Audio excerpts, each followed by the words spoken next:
Hello, everybody. Welcome to the fourth edition of the Uncanny Politics podcast, and this is going to be my first solo podcast. No special guest, no nothing. And I actually have two stories for today to pad out time a little bit. And the first one, it's not like a big story because I'm saving the big story for the last part of the video. But people have been placing these Black Lives Matter signs saying 24 hours around. Now, I don't know. This isn't like I guess it's okay but like to post it up through the metal bar, you have to get permission from either the state, the county, somewhere. You have to get permission from where you live to put that up, and which means that they're letting people put this up, and it's not like a bad thing, and it's okay if they do. It's just kind of could be distracting, could be. I don't feel like it's necessary, especially because we don't live in a racist America. That's one of the many facts that people choose to ignore. We don't live in a rape culture. We don't live in racist America. We don't live in a place that is so terrible and things. But we do live in a country that's free, that doesn't discriminate. Because with George Floyd, there was no hint of racism in that. It was just unneeded violence from the police officer. Just because George Floyd was black doesn't mean that there should have been a big riot about Black Lives Matter. Because if that situation was reversed, a black cop killing a white cop, not a white cop, black cop killing a white person, you wouldn't see too much of it talked about. You wouldn't see riots. You wouldn't see this and that. Because George Floyd was black, they had to riot about it. And I guess it doesn't make too much sense. But as we said in the first edition, with the little white boy getting a knee on his neck, that was completely based off race. That's disgusting. That is racism in every sense of the word. And but George Floyd dying, of course, didn't deserve to die. Like, there's so many facts about him. He's so polarizing. He has a criminal record. He broke into a pregnant woman's house, put a gun to her belly. Like, he's not an innocent person. And we don't know what he might have been doing at the time, but all we know is that he was black, and that's not good. Again, no one deserves to lose their life like that. Unless, of course, they were attacking the cop. That's a completely different story, but we're not getting into that. But he didn't deserve to die at that exact moment because he might have been clean. You never know. There's not. It's too icky. This is not a George Floyd segment. But the cop wasn't doing it because of George Floyd's race. That's what I'm trying to point out here. So why do you see stuff like these signs placed up everywhere? Just posted, and there's many pictures of them in all different locations. Outside of schools, I don't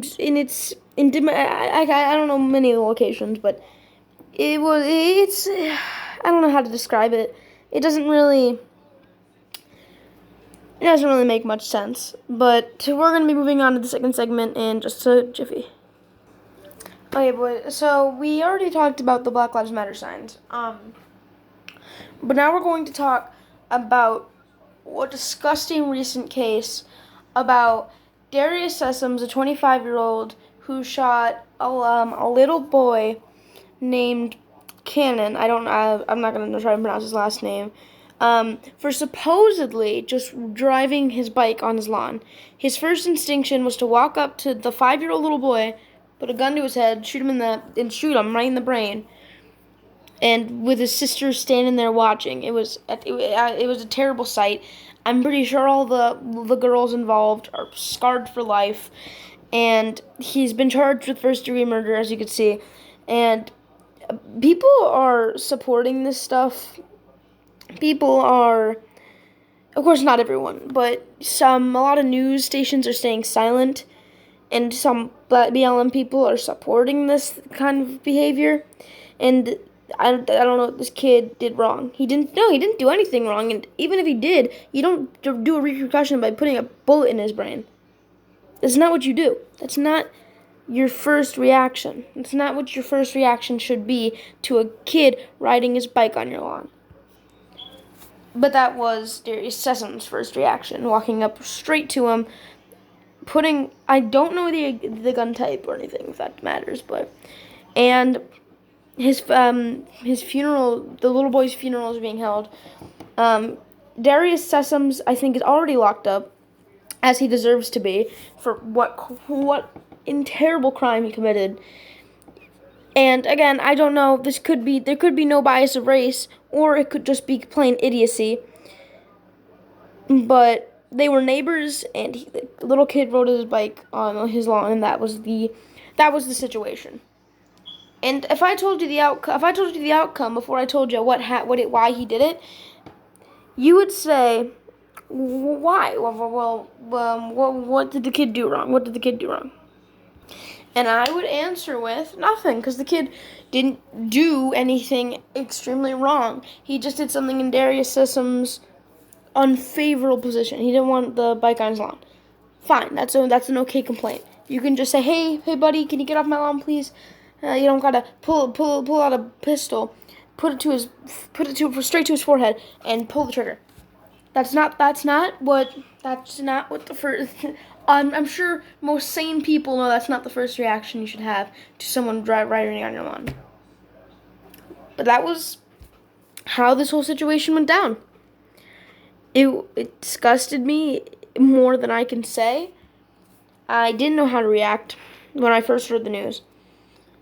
And this little boy had so much more life to live, but taken short by a monster. That's like the best word I can describe him with. He is truly a monster. And maybe I'm being too nice by calling him a monster. He's a scum of the earth. That's just something. It made me want to vomit. Basically, it made me want to vomit. And you hear and that's not it. Everyone should be disgusted. Everyone should be just bursting at the seams to throw a punch at this guy. But some people are supporting that. That's why I felt it was necessary to put this in the podcast. Because somehow this is still a polarizing position. Somehow people are still polarized by this. Saying maybe we should support it. And I don't know why. Maybe because the little boy was white. And I always bring this up. Maybe if the roles were reversed, you'd see every news article hop on at 5, 1, 2, 3, 4. And boom, that guy is executed at the and I'm not literally executed, but his life's over. He's never getting a job again. But this guy, I'm gonna have to see in the future what happens to him. But right now, he's gotten pretty light treatment because of how he hasn't been brought up in many, I don't think CNN has even reported on this, at least in article form. There are a lot of articles. Yes, there's plenty of articles on these things. But there's still some big liberal BLM supporting news outlets that haven't yet. And to just think about that and how people aren't talking about how this guy is screwed up in the head, how he's a terrible human being, how he shouldn't be here on this earth if he's gonna do stuff like that for such a little tiny mistake. He's a psychopath. He's a monstrous psychopath that needs to be locked up for a really, really long time. But we don't know how long he's gonna be locked up for because this is recent. If he's not locked up for at least maybe from 60 years to life. I don't know. I do not know what I will do. I might go out on the streets and protest. Not literally, obviously, because I'm sure you can understand. But that would anger me. I would have to bring that up. I couldn't stand that. If this guy does not get heavy repercussions for ending an innocent boy's life, what kind of world are we living in? I'll tell you right now, we're living in a clown world. We're living in a world full of people who will think that's okay reaction probably because the little boy's white. Of course, not all people think that, and most people aren't idiots that want to support that kind of stuff. But there are that kind of people out there. They do exist, and I don't know. I don't know if I was the father, and I'd probably be a gun owner by then. I would have shot him right back. I would not let him go. I would have gone off because he killed a kid. I can't stress this enough. He killed somebody because they were on his lawn. Or, as some people say, this is most likely not the reason why, but maybe because of race. Maybe. Now that's why some people are supporting it because the little boy was white, but not everyone in agreement that he killed him. The guy killed him because the little boy was white. And I'm pretty sure they were friends. They were neighbors. I don't know if the guy snapped, if he's a psychopath. All I know is that he does not deserve to see the light of day. He does not deserve to even go to court. He should immediately be locked up. Because there's enough proof. There was 3 little girls there who saw him do it. And again, the girls are probably traumatized too. He probably hurt a whole entire family dynamic. Parents are distraught, kids are traumatized, and a little boy is dead. And that's the dynamic that I get out of that. I don't get BLM now. That's not what I get out of that. I don't think anyone should get that out of that. That's just the idiotic way to think. Now, I'm not saying you're idiotic if you support BLM. No, it's a fine thing. Black lives do matter. All lives matter. White lives matter. Asian lives matter. Every life matters. So BLM is a fine thing. But the way they go about things and moving them around,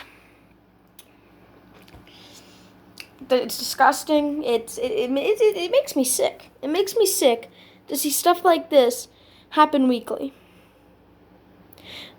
Like people getting beat up for saying all lives matter, although it's a true statement. People getting shot for being on someone's lawn, which is a snap reaction. And also, again, there might be some evidence that he did it because the boy was white in BLM. Again, I don't know for 100% if it was because same with the George Floyd case. You don't know. There's no way of knowing. The guy isn't going to admit he did it because of race. Some people do because they're idiots. And the police officer who killed George Floyd's obviously going to deny. But we don't know. The police officer could have done it because of race on George Floyd, but he also could have easily not have just as well. This guy could have easily done it because of race, which sounds a bit more likely because of all the killings, all the beatings that white people are getting because of BLM being so prominent now. That's still a very good possibility. Is it more possible that he didn't do it because of race? Maybe. But you never know. All we know is that he killed a little boy for no good reason. And that's good enough to be locked away for the rest of your life. But I think I'll end it here, guys. Thank you guys so much for tuning into the 4th podcast. If you guys got any ideas for what I should do in the future, politically related, or any guests I should ask to become on, that's greatly appreciated. Leave a like if you could leave a like down below to support my upcoming podcast. That would also be very appreciated, and also subscribing to stay tuned in whenever I post. So that's all. Make sure to watch out for people like this out on the street because they are dangerous. They're psychopaths. And that's all. Thank you guys so much for watching. See you guys next time.